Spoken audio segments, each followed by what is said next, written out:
Assalamualaikum warahmatullahi wabarakatuh. Halo guys, kembali lagi bersama saya Bobby Heriat. Kali kita akan kembali mengomentari video dari Luis Pasitio yang judul Hancur dalam Sekejap, Teori Mengancam Ali dan Brian Sinawarta ya, yang dibilang Kristen progresif itu. Kita akan langsung tonton videonya, habis itu akan kita komentari guys. Kita cerdas iman yang bernalar. Mari kita buka dalam kitab Yudas pasal yang pertama. Ini bukan Yudas pengkhianat ya, Bapak Ibu ya, jangan sampai salah saudara semuanya. Yudas tulis kitab ini. Ini bukan Yudas Iskariot, tapi ini Yudas yang lain ya. Kita akan baca bersama-sama karena cuma 2 ayat saja ya. Kita baca ya, 1, 2, 3. Lihatlah dirimu dalam kasih Allah sambil menantikan rahmat Tuhan kita Yesus Kristus untuk hidup yang kekal. Tunjukkanlah belas kasihan kepada mereka yang ragu-ragu. Ya, di situ ada statement yang mana mengatakan tunjukkanlah kasih karunia Allah kepada mereka yang ragu-ragu. Nah, tema kita sendiri hari ini adalah kebangkitan Kristus melenyapkan keraguan. Nah, kalau kita berkaitan dengan keraguan atau dikatakan Ini kemana larinya ya? Dia gini, dia katanya sedang membantah atau mengajukan dalam sekejap teori dari macam Ali dan Bersewatra. Tapi kok dia malah menampilkan videonya lagi khotbah guys. Ini gimana ceritanya gitu kan? Dan dia mengutip dari Yudas gitu kan? Yudas sih bukan Yesus guys, itu masalahnya. Kalau kita yang kita kutip adalah Nabi Muhammad, ya itu karena kita tuh dia tuh adalah orang yang dipercaya, dia adalah orang yang jujur, alamin gelarnya, dan dia adalah seorang nabi utusan yang punya hak prerogatif untuk menyampaikan firman Tuhan. Ini udah siapa gitu kan? Itu masalah. Jadi bahkan sekelas Utsman pun itu harus kita lihat ketika mereka tuh bertolak kepada nabi. Mereka tidak berani mengatakan apa yang tidak pernah nabi katakan. Dan kita pun nilainya seperti itu. Mereka harus mengatakan apa yang mau sampaikan. Mereka tuh tidak boleh memakai ide sendiri tanpa berpatokan pada apa yang disampaikan Muhammad guys. Tapi kalau tadi kan beda sendiri gitu kan. Itu sebab logikanya. ragu-ragu berarti dia tidak sepenuhnya percaya. Dia hanya setengah-setengah percaya. Ya sama kayak kita dulu yang sering gombalin sama pacar kita ya sebelum nikah gitu ya. Gombalnya apa? Seperti yang berlaku sama kamu. Sudah putus begini, mana kamu masih hidup? Udah mau sudah mati. Dia ragu gitu. Statement-statement dan hal-hal tertentu membuat seseorang ragu, dan itu yang terjadi sebenarnya kalau kita Keraguan itu timbul ketika kita tuh tidak berpikir, ya, timbul. Kecuali orang yang beriman buta, ya. Contoh, kita bawa yang langsung paling ekstrem lah, yaitu misalnya orang-orang penyembah sapi. Ada tuh orang-orang kaum penyembah sapi kan, atau penyembah manusia. Ada juga tuh, ya, termasuk di sini gitu. Kita pakai logika aja lah. Mereka pernah berpikir bahwa manusia itu bukan Tuhan? Apakah tidak pernah berpikir bahwa sapi itu bukan Tuhan? Kok bisa-bisanya menyembah suatu yang makhluk menjadi Tuhan? Itu harus mereka pikirkan. Tapi karena mereka tidak berpikir, mereka dikasih suap dogma bahwa ini mereka percaya saja. Nah, itu yang jadi masalah guys, ya kan? Jadi keraguan itu boleh, ya, dan harus ragu. Kalau tidak sesuai dengan logika Anda, kita tidak boleh percaya menghilangkan keraguan pada sesuatu yang membuat kita ragu karena tidak sesuai dengan logika guys. Ingat itu, ya. Ragu-ragu itu bagus ketika Anda tuh melakukan sesuatu yang tidak logis, itu bagus sekali. Justru aneh kalau Anda tuh akan mengimani sesuatu yang nggak logis, itu aneh sekali. Jika keraguan itu akan bagus, benar ketika pada momen yang tepat. Itu ketika Anda tuh sedang tidak meyakini sesuatu itu dengan logis. Yang Anda yakini tuh kok nggak logis gitu kan, itu baru ragu-ragu tuh tepat sekali. Itu aneh kalau tidak ada ragu. Sehingga Anda tuh akan melupakan pertanyaan krisis itu dan Anda akan terima itu saja meskipun Anda tidak merasa itu dapat diterima secara logis. Itu semua logika pikirnya. Kaitan dengan kebangkitan Yesus. Banyak orang, bahkan agama kita sendiri, teman-teman saudara seiman kita sendiri, bahkan agama-agama yang lain pun berusaha untuk membuat supaya orang Kristen, orang percaya itu menjadi ragu akan kebangkitan Yesus. Karena apa? Ketika kita percaya bahwa Yesus bangkit mengalahkan maut, pada saat itu kita diselamatkan. Baik. Nah, ini masalahnya ya. Gimana kita bisa percaya dikatakan Yesus mengalahkan maut? Gimana guys ya? Maut artinya kematian. Orang ketika mengalami kematian artinya dia kalah oleh maut. Itu faktanya. Orang yang tidak pernah kalah oleh maut adalah orang yang tidak mati. Itu Allah, itu Bapa sendiri. Allah Bapa tidak pernah kalah oleh maut. Sehingga dialah yang bisa mengalahkan maut. Ya. Jadi kayak Anda bayangkan ya, ada orang tanding itu gak pernah kalah. Kalau dia kalah berarti dia sudah kalah gitu. Kayak orang bertinju lah misalnya, bertinju. Ya. Jadi jangan dia mati lagi. Petinju kan ada KO, ada dia tuh kalah telak pukulan, misalnya dia yang bisa memasukkan pukulan 50, lawannya bisa memasukkan pukulan 60, kan berarti dia kalah. Itu disebut sebagai kalah. Nggak sampai mati dia kan. Jadi kekalahan adalah suatu hal yang membuat kita tuh bisa dimakan atau kita tuh kalah level dengan apa yang kita lawan. Yesus kalah level dengan kematian. Dia mengalami kematian. Artinya kematian melemahkan dia, mengalahkan dia, guys. Jadi nggak bisa dikatakan bahwa Yesus menang lawan maut, nggak bisa. Waktu dia menang lawan Yesus, bisa mengambil nyawa Yesus gitu loh. Jadi itu harus dipahami. Jadi ini adalah mengalami, ini yang saya namakan sebagai proses berpikir. Kok bisa-bisa Anda mengatakan bahwa Yesus mengalahkan maut, sedangkan dia aja kalah oleh maut? Ya, bukan hanya kalah, dia KO sama maut. KO pun lebih nggak kurang tepat. Dia mati oleh maut. Ya, ada misalnya petinju tadi adalah kalah dua ya, kalah KO sama kalah angka. Dia bukan hanya sekedar kalah angka Yesus ini dalam analogi petinju. Dia bukan hanya sekedar kalah KO dalam analogi petinju yang tidak mati. Dia kalah total, guys. Mati, betul-betul di luar kalah bahkan. Lu kalah di antara yang kalah bahkan, ya kan? Karena mati. Ada bahkan ada petinju mati tangan petinju yang lain. Itu bukan hanya itu melebihi nilai dari apa loh KO loh. KO kan cuma menjatuhkan. Ini dia langsung mati itu loh. Berarti kan ini orang sangat luar biasa hebat itu. Jadi satu pukulan langsung mati. Berarti dia karena lagi kalah nih. Jadi betul-betul kalah guys. Nggak ada kata yang tepat menggambarkan itu bahwa memang sudah kalah telak. Tidak ada lagi. Bahkan kalah telak pun kalah KO tuh masih belum sepadan dengan istilah bahwa dia tuh mati bahkan, guys. Itu sebab logika. Tapi kalau kita sudah ragu dan bahkan tidak percaya, ya kita pasti akan binasa. Yohanes 3:16 kan, barang siapa percaya pasti tidak akan. Di Indonesia Anda mengatakan bahwa ada petinju yang biasa mengalahkan lawannya, padahal orang itu aja KO, dipukul tumbang KO, bahkan mati kena satu pukulan. Anda bilang dia menang, itu gimana ceritanya? Sama kayak Yesus jelas kalah loh. Dia mati oleh kematian itu sendiri, oleh maut sendiri. Tidak kalah. Ya itu sebab lagi begitu, guys.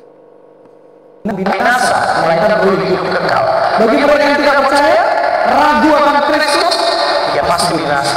Saya mau kita ajak untuk nonton satu video ya. Silakan ada di situ, saya tayangkan videonya.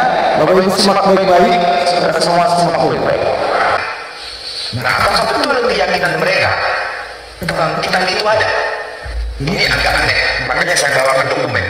Kebiasaan saya kalau saya menjelaskan itu pakai dokumen. Saya nggak mau bercerita seperti orang mendengar dongeng, saya nggak mau. Supaya apa? Kita cerdas, iman yang bernalar. Dan dokumennya ada bisa dicek. Di sini peristiwa mengenai ini juga aneh sekali ya. Saya tidak pernah mendengar Ustadz itu ceramah lalu mutar video tentang pendeta ngomong apa, nggak pernah, guys. Ya.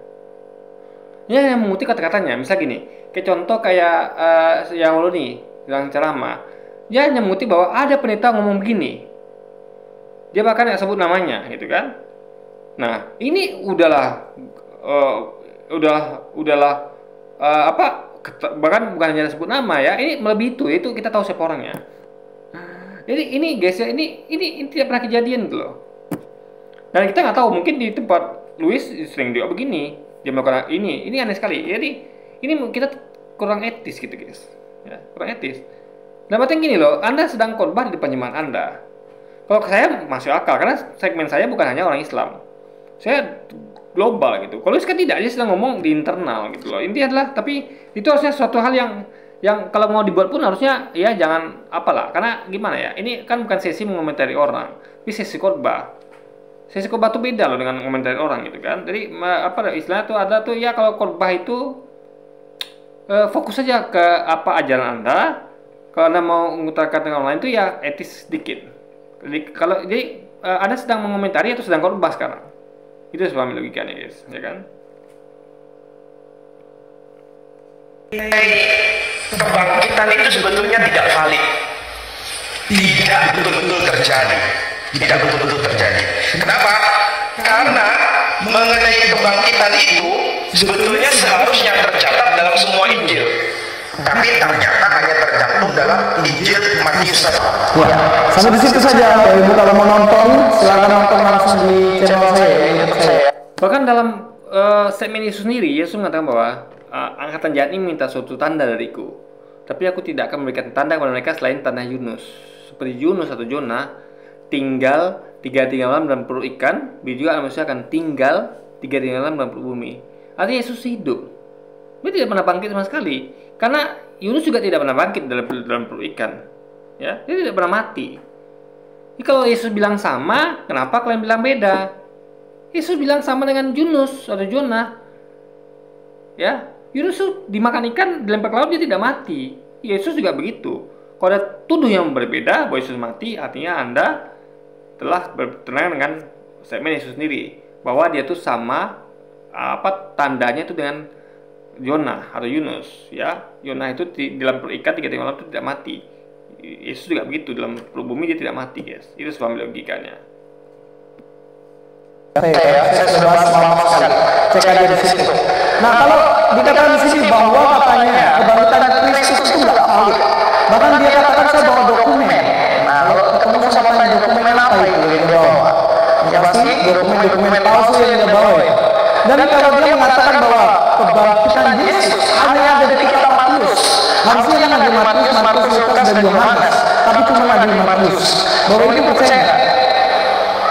Ya nggak percaya lah. Mau di Yohanes, mau di Markus, mau di Lukas, semuanya ada kisah tentang kebangkitan Yesus. Namanya juga usaha ya, mau meragukan, membuat kita ragu. Ini kalau orang-orang Kristen yang pernah ke gereja yang lama, oh iya benar yang dibilang Bapak ini. Oh ya betul, ternyata tidak bangkit Yesus itu astaga. Saya ditipu sama Pak Pendeta. Ditipu dari mana? Ke gereja aja nggak pernah. Nah ini sasaran mereka ini orang-orang yang ragu-ragu tentang Kristus. Nah sebenarnya apakah hanya dari golongan-golongan mereka yang melakukan hal ini? Oh tidak. Dari dalam gereja sendiri banyak orang yang telah meragukan kebangkitan Yesus. Salah seorang pendeta, Bapak Ibu tahu nggak ini pendeta yang namanya siapa? Pendeta yang namanya Johnson Bifong. Saya dulu pernah baca bukunya dan punya bukunya waktu masih SMA.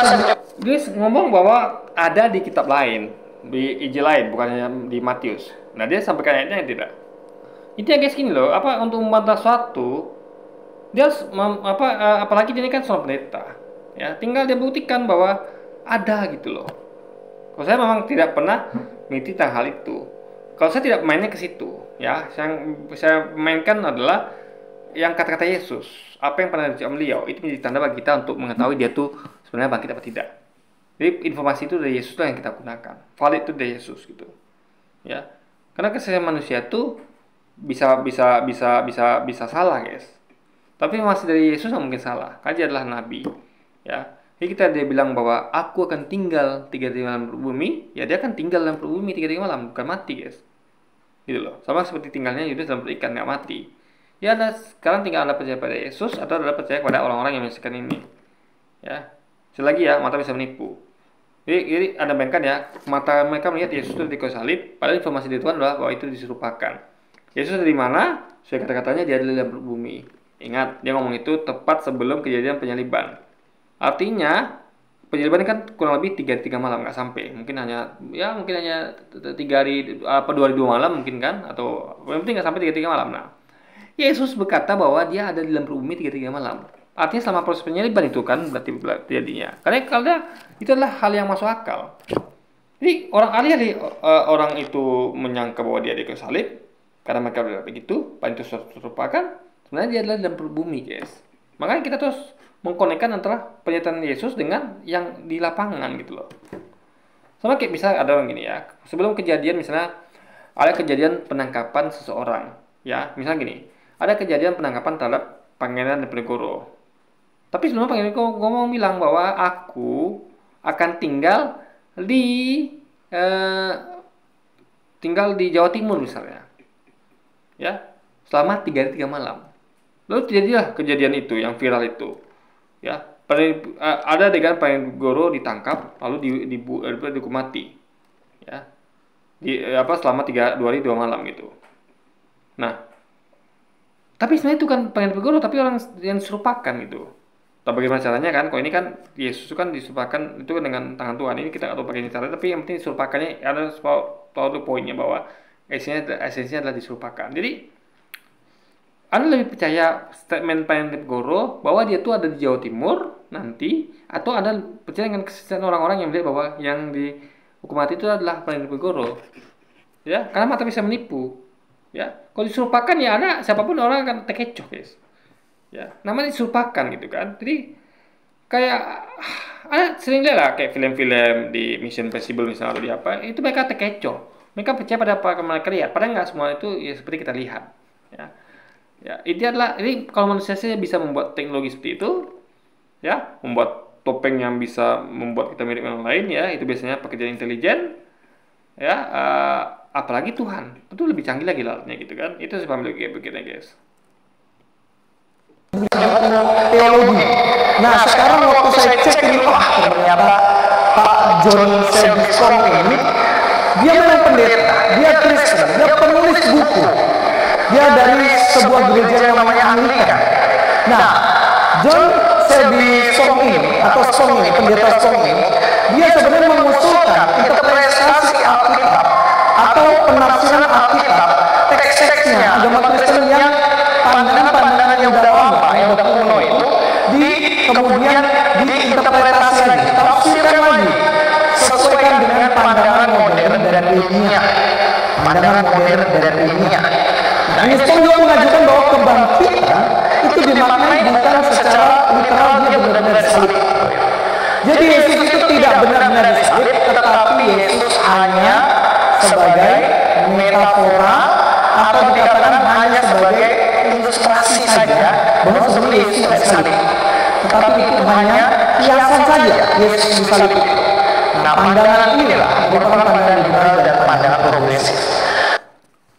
Beda dengan macam Ali beda. Ya, kita meyakini bahwa peristiwa itu ada, penyaliban itu ada. Tapi yang itu kan Yesus, tapi diserupakan.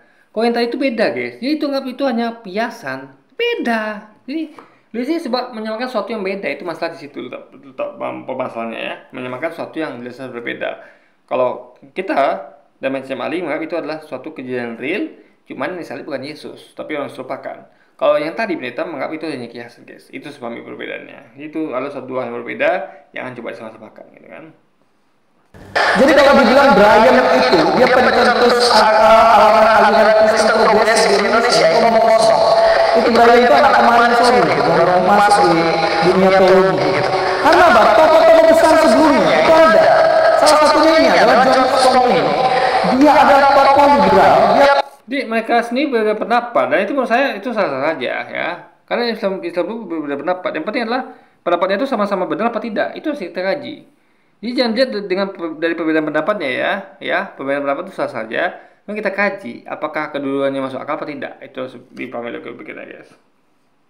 Dia tokoh pluralisme agama yang mencetuskan bahwa Yesus itu tidak benar-benar bangkit. Yesus itu dia hanya makna rohaninya saja bangkit, secara fisik dia tidak bangkit. Jadi pendeta dalam gereja sendiri itu sudah mencetuskan kesesatan seperti ini.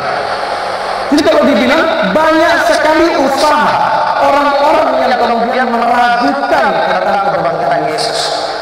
Nah kalau kita bilang berarti membahaya juga dong gereja. Jangan sampai kita sendiri sebagai orang Kristen yang udah lama begitu kan sudah mulai ragu. Jadi bukti-bukti atau logika yang mengatakan Yesus itu tidak salib itu dibangkit itu adalah banyak sekali, sudah saya sampaikan di semua video saya, Anda bisa ulang itu guys. Ya, banyak sekali. Logika misalnya seperti kok Tuhan tuh bisa mati dan bangkit lagi. Ini masuk akal. Apa beda dengan kita? Kita juga manusia itu akan mati dan bangkit lagi. Masa Tuhan sama manusia? Dan juga banyak hal lain itu sudah saya bahas di konten saya sebelumnya, bisa tonton ulang. Yang penting adalah menyamakan Tuhan manusia itu adalah suatu hal yang harus dipikirkan dengan kritis. Apakah ini masuk akal atau tidak gitu loh. Ya. Kalau beda dengan Islam, itu semua jelas. Manusia manusia, Tuhan ya Tuhan. Dibedakan. Kalau mereka tidak. Mereka tuh ada hal yang bersinggungan dan itu tidak masuk akal, guys. Menyamakan Tuhan dengan manusia itu adalah suatu hal yang harus dipikirkan serius. Karena konsekuensinya adalah kesatan gitu. Bukan main-main gitu kan. Karena ini adalah hal abu-abu. Abu-abu itu harus dihitamkan dan putihkan sekalian. Kalau kita beda, kita hitam-hitam putih-putih gitu kan. Jelas kita manusia siapa, Tuhan siapa. Kalau dia tidak, masih abu-abu gitu. Ya, makanya mereka ragu sendiri. Ya nggak Yesus Tuhan apa tidak. Ya nggak Yesus bangkit apa tidak gitu. Karena posisinya itu dibuat abu-abu guys. Ya, itu sebab logikanya. Tuhan tapi kok bisa mati. Tuhan kok bisa bangkit gitu loh. Jadi kayak gitu itu kan masih abu-abu namanya. Itu makanya Anda sendiri yang dogma Anda yang buat pertanyaan itu terjadi. Tapi yang tidak sadar guys. Boleh Islam itu semua jelas. Karena pertanyaan bahwa betul nggak Tuhan itu Nabi? Apa Tuhan itu adalah Tuhan? Kan tidak ada yang menyebut bahwa Allah itu adalah Nabi kan? Betul nggak ada bahwa itu cuma Nabi? Kan nggak ada orang yang menyebut bahwa Tuhan. Jadi ini adalah Islam itu jelas. Nggak, jadi Anda tidak akan menemukan pertanyaan seperti itu. Kok bisa tuh orang banyak bertanya, benar nggak Yesus Tuhan? Atau dia cuma Nabi? Karena Anda yang buat statement seperti itu bahwa dia adalah 100% Tuhan, 100% manusia. Itu yang buat orang ragu gitu loh. Karena posisinya itu abu-abu, gak jelas guys. Apa imbas kalau kita sampai tidak percaya bahwa Yesus itu bangkit? Imbasnya bisa kita nggak percaya kedatangan Yesus kedua kali. Kita bisa saja ketika mati kita takut karena apa? Jangan-jangan Yesus nggak menyelamatkan kita. Jangan-jangan setelah mati saya di neraka dan kemudian kemana?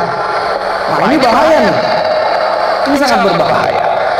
Bahkan para murid Yesus sendiri beberapa kali dicatat dalam Alkitab itu mulai meragukan Yesus. Mari kita lihat dalam Matius pasal 26 ayat 56. Saya akan membacakannya di situ. Akan tetapi semua ini terjadi supaya genap yang ada tertulis dalam kitab Nabi.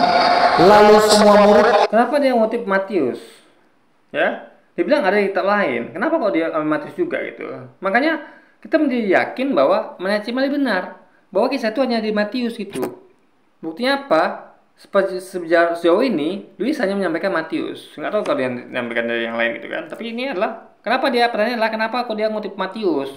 Padahal statement Ali jelas bahwa itu hanya ada kisah itu di Matius. Dan diambil pula Matius gitu kan. Itu masalah berpikirnya begitu guys. Logika berpikirnya. Meninggalkan dia dan dikatakan apa? Melarikan diri. Kenapa sampai mereka murid-murid ini meninggalkan Yesus? Kenapa sampai murid-murid ini melarikan diri? Pada waktu itu di Taman Getsemani ketika Yesus ditangkap, para murid di situ kocar-kacir Bapak Ibu. Mereka lari, mereka meninggalkan Yesus semua. Kenapa? Timbul keraguan dalam diri mereka. Wah ini katanya Mesias, katanya Yesus ini Raja Yahudi, katanya Yesus ini yang akan menyelamatkan kita dari penjajahan Romawi. Nah kok malah ditangkap? Itu dalam otak mereka, sehingga mereka kocar-kacir kabur, melarikan diri. Mereka mulai lari satu persatu, meninggalkan. Ini adalah hal yang wajar. Kita menganggap ekspresi yang terlalu tinggi, tapi hasilnya nol besar. Ya, misal gini, kalau ditangkap oleh Nabi, kita masih bisa, berarti kan ekspresi menengah itu. Kita bisa bilang, ini orang cuma Nabi, wajar tangkap. Nabi kan bukan Tuhan. Tapi ketika mereka meyakini misalnya, dan saya yakin mereka meyakini seperti itu, bahwa ini Yesus Tuhan, mereka berekspresi lebih tinggi lagi, itu bahaya. Mereka berkata ini dalam hati kan, Tuhan kok bisa ditangkap, kok bisa ketangkap gitu kan. Ini yang bikin orang ragu itu loh. Anda membuat ekspektasi orang itu terlalu tinggi dengan dogma Anda bahwa Yesus itu Tuhan. Ketika kejadian begitu, jadi nol gitu kan. Kok bisa Tuhan ditangkap? Ya Anda mempertanyakan kenapa kok mereka ragu-ragu? Ya dogmanya yang bikin mereka ragu-ragu. Oh kita kan jelas, Yesus cuma nabi, wajar ditangkap dia. Nabi punya kelemahan, nabi bukan Tuhan. Jadi dogma Anda lah yang membuat pertanyaan itu timbul. Kenapa dogma Anda seperti itu gitu loh? Ya. Jadi jangan pernah salahkan pertanyaan timbul, karena dogma Anda yang memancing orang untuk bertanya. Itu harus paham gue bikin guys. Yesus kalau kita lihat di situ Timbul keraguan dari para Misal kayak Anda tahu kejadian penangkapan Nabi Muhammad misalnya, atau dengan Yesus. Kalau kita masih wajar nggak bertanya, wajar kok Nabi Muhammad cuma manusia. Kayak Nabi Muhammad misalnya giginya pernah patah itu karena kena apa ya, kena panah atau apa itu kan. Kita bilang wajar, Nabi manusia biasa, cuma dia orang yang spesial, utusan Tuhan. Tapi ketika itu jadi pada Yesus misalnya, kok bisa Yesus sebagai seorang Tuhan itu dilempari batu, dikejar manusia, dibully. Itu menjadikan kita tuh ada pertanyaan.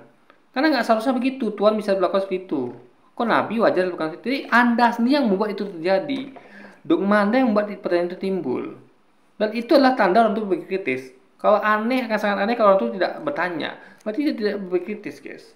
Karena yang melihat suatu ada yang aneh, kalau misalnya saya lagi guys, kalau cuma manusia, Nabi, mati bangkit itu wajar.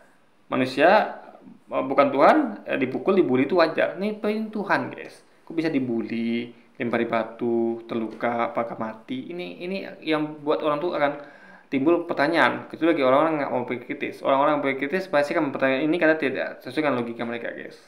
Makanya Anda harus nilai lagi nih dogma ini masuk akal apa tidak. Karena kalau masuk akal orang tidak perlu bertanya. Tapi kalau tidak masuk akal, orang-orang kritis akan bertanya. Mungkin orang-orang yang tidak kritis, ya orang nggak mau pikir nggak bakal bertanya. Tapi orang berpikir pasti akan bertanya. Karena itu di luar dari logika mereka. Ada Tuhan yang bisa seperti itu gitu loh, ya kan? Kalau Tuhan menciptakan itu oke lah masuk akal. Tapi Tuhan bisa mati itu di luar nalar guys. Gitu logika begini kan. Padahal mereka 3,5 tahun sama-sama, makan sama-sama, tidur sama-sama, pelayanan sama-sama, dihujat orang banyak sama-sama, dikejar-kejar. Nah, apalagi dengan pengalaman itu mereka makin gak yakin kalau Yesus Tuhan. Oh mereka lihat sendiri kok 300 tahun kok sama dengan kita kok, butuh makan, butuh tidur, butuh minum, sama-sama dibully gitu kan. Ini kok Tuhan begini gitu loh. Kok Tuhan sama-sama kita? Itu masalahnya guys. Logika orang normal akan menolak itu. Ya. Semakin dia 3,5 tahun hidup sama Yesus, dia tahu betul siapa Yesus, bahwa dia hanya seorang manusia, bukan Tuhan guys. Karena semua dilakukannya adalah seorang manusia, berupa kebutuhan lagi. Dia lapar, ketika lapar butuh makan, harus butuh minum kan begitu loh begitu kan. Masa Tuhan membutuhkan itu semua guys? Itu sebab beliau begini. Orang-orang Yahudi, Farisi, lalu Taurat untuk mau berserah sama-sama. Tapi begitu Yesus datang, mereka kocar-kacir. Timbul keraguan dalam diri. Sudah mulai meragukan, benarkah ini Mesias itu atau bukan?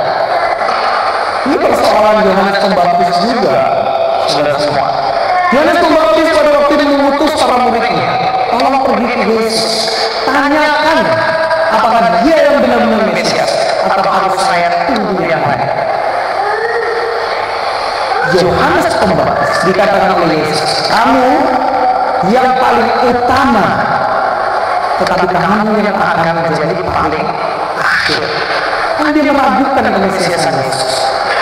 Wah, kalau kita lihat polemik di dalam kitab Matius ini banyak. Murid-murid Yesus mulai ragu, mulai percaya lagi, mulai ragu lagi, dan seterusnya. Keraguan demi keraguan terjadi ketika Yesus sudah mulai ditangkap dan Yesus mati. Saya juga pikir-pikir ya, seandainya saya dulu di posisi para murid, saya sudah berharap banyak gitu kan. Makanya saya bilang kalau terlalu tinggi ekspektasi akan jatuhnya sakit guys. Makanya ekspektasi itu yang terlalu tinggi, tapi pas pada kadarnya. Manusia, Tuhan ya Tuhan, harus Anda bedakan. Ini manusia Anda jadikan Tuhan. Ya ekspektasi terlalu tinggi, jadi di luar akalnya guys. Itu sebab logikanya. Jadi Anda sendiri yang membuat itu terjadi. Ada pula yang ribut gitu kan. Jadi sekali lagi guys ya, ini adalah hal yang harus mereka pikirkan. Makanya saya katakan, saya ajak untuk berpikir kritis. Sehingga mereka tuh sadar bahwa itu adalah suatu hal yang nggak logis guys. Hal nggak logis begitu orang bertanya. Ya, itu harus pikirkan logikanya guys, harus pahami logikanya. Ini bakal saya Ini saya nggak tahu nih video berapa lama itu, ini khotbah semua atau gimana guys ya. Ntar kita, aduh gimana itu, teruskan apa tidak guys ya. Ntar. Oh, khotbah semua nih guys. Itulah kalau gitu ya, ini cukup panjang videonya, ini saya nggak mungkin ngomongin semuanya guys. Penting ada dapat poinnya ya. Oke, jadi cukup saya kita komentar guys, karena ini banyak sekali, saya nggak punya banyak waktu sekarang ya. Mungkin nanti kalau saya bisa fokus ya, saya punya banyak waktu, saya akan fokus deh. Tapi sekarang saya nggak bisa fokus karena saya pagi besok nanti harus kerja. Ini udah malam saya harus tidur gitu guys. Jadi kita harus bagi waktu antara kerja dengan dakwah gitu kan. Oke guys, jadi mungkin ya sekian dulu di video kita kali ini. Dan sampai jumpa lagi di video selanjutnya. Wassalamualaikum warahmatullahi wabarakatuh guys.